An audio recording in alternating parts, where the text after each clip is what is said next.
So there was this big women's march. The Democrats all claim that all women pretty much should be Democrats.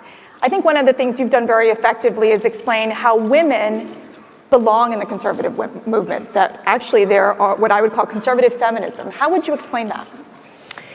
Well, I believe this generation, particularly the younger people, don't really like labels, and we're not necessarily joiners or liking to label ourselves, and that's great in its own right.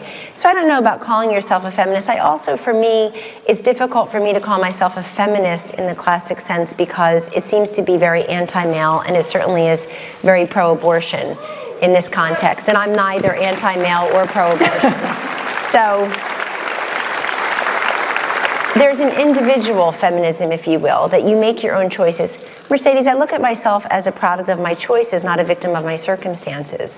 And that's really, to me, what conservative feminism, if you will, is all about.